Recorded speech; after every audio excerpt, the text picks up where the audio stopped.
Today's main coupon is built around a very clear idea. Not every match is being attacked the same way. Some of these spots are built on game compression, where the tempo looks too limited for a high-scoring script. Others are cleaner as direct side plays, where the team strength gap looks stronger than any derivative market. So instead of forcing one pattern across the whole card, this coupon tries to take the most natural angle in each match. We begin in Bulgaria with Botev Vratsa against PFC Lokomotiv Sofia 1929. The selection here is under 2.5 goals, and this is the strongest confidence play on the main coupon.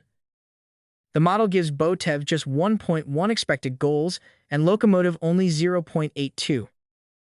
That is a very modest attacking projection from both sides.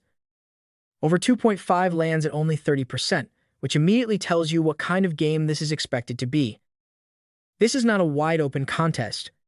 This is a match that wants to stay compact, narrow, and state-driven. Even the 1x2 probabilities are compressed, with no side pulling far away from the other.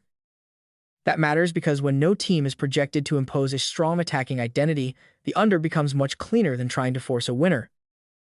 The most likely score lines fit that perfectly. 0-0, 1-0, 1-1. So the logic here is simple. Low attacking volume, no real offensive catalyst, and a match profile that leans toward control rather than exchange. For this coupon, the under is not just the safest angle. It is the most natural one. The second match is Airdrieonians against Dunfermline Athletic. Again, the main coupon stays with under 2.5 goals. The model gives Airdrieonians 0.91 expected goals and Dunfermline 1.19. So once again, the attacking projection is muted. Not dead, but clearly below the level you would want for an aggressive goals over position. Over 2.5 sits at only 35.1%. That is still low enough to keep the under in the driver's seat. The away side do carry some edge in the 1x2 numbers, but not enough to make the side market cleaner than the total. The match profile still points toward compression. Tighter passages. Fewer clear openings. More reliance on one moment rather than sustained attacking flow. The likely scoreline cluster reflects that 1-1, 0-1, and 0-0. So even though Dunfermline may look slightly stronger on paper, the better football read is still that this match stays controlled. No strong attacking catalyst appears in the review, and that is why the under remains the cleaner play. Now we shift to Saudi Arabia, where Qadsiah face Shabab. This is one of the more dynamic matches on the whole card, but the main coupon still avoids the total. The official pick is Qadsiah to win. The model gives Qadsiah 2.19 expected goals and Shabab 1.13. That is a serious attacking gap. The home side are projected to create much more. The 1x2 probabilities are also strong, with Qadsiah winning this projection just over 60% of the time. Yes, the game is open enough for goals. Over 2.5 sits at 64.4%. But the reason the coupon stays with the home win is because the side edge looks cleaner than the derivative markets. In other words, even though goals are live, the stronger signal is still Qadsiah being the better team in this matchup. The scoreline cluster supports that idea too. 2-1, 1-1, 2-0. So this is not a blind favorite play. It is a match where the model sees both attacking life and a meaningful home superiority edge, and the shortlist chooses to trust the side first. If the home team play to expectation, they should control more of the dangerous moments and justify the home win ticket. Next comes Bolton Wanderers against Stevenage. This is another under 2.5 selection, and the reason is very consistent with the earlier low event spots. Bolton are projected at 1.44 expected goals, Stevenage at 0.74. Over 2.5 is only 37.2%. So while Bolton do look like the stronger side, the match still does not project as an open attacking battle. The most likely outcomes are 1-0, 1-1, and 0-0. That is a classic signal that the game may stay inside controlled margins even if one team has the upper hand. There is even a corners overlay tag in the card, but corners were not promoted because that angle did not get strong enough independent support. So the final play stays disciplined. Not Bolton to win. Not over. Just the under, because the match still looks more likely to slow down than to open up.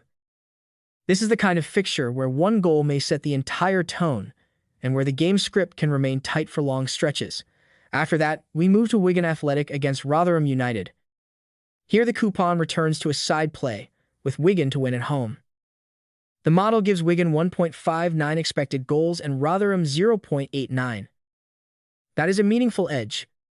The 1x2 distribution reflects it as well, with Wigan winning this projection just over 53% of the time.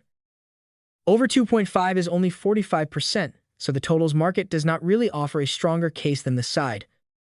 That is why the shortlist keeps direct exposure on the home team. Wigan are not being asked to win a wild game here. The scoreline cluster suggests something more controlled: 1-0, 1-1, and 2-0. So this is a home edge leg built on stability rather than spectacle. The thinking is straightforward. Wigan should create more. Wigan should concede less.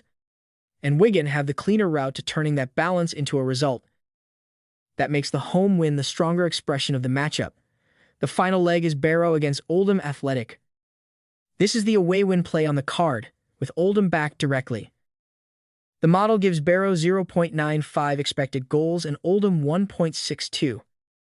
That is one of the clearest attacking gaps on the main coupon. The 1x2 numbers are decisive too, with Oldham above 52% to win. Over 2.5 sits at 47.3%, which is not dead, but it is not the stronger signal either. The shortlist again keeps the side edge rather than chasing a secondary market. The likely score lines tell the story: 1-1, 0-1, and 0-2. That means Oldham do not necessarily need a chaotic or high-scoring match. They just need to be the better team, create more of the right moments, and turn that attacking advantage into enough goals to get over the line.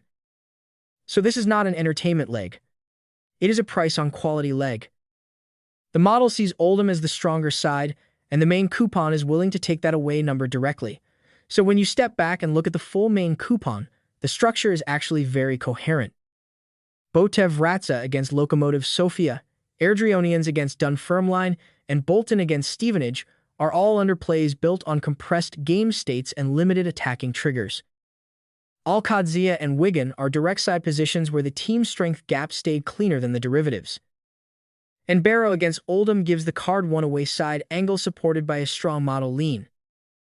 That is why this coupon works as a set. It is not repetitive. It is selective. Each match is being played through the market that best fits its projected shape. That is the full read on today's main coupon.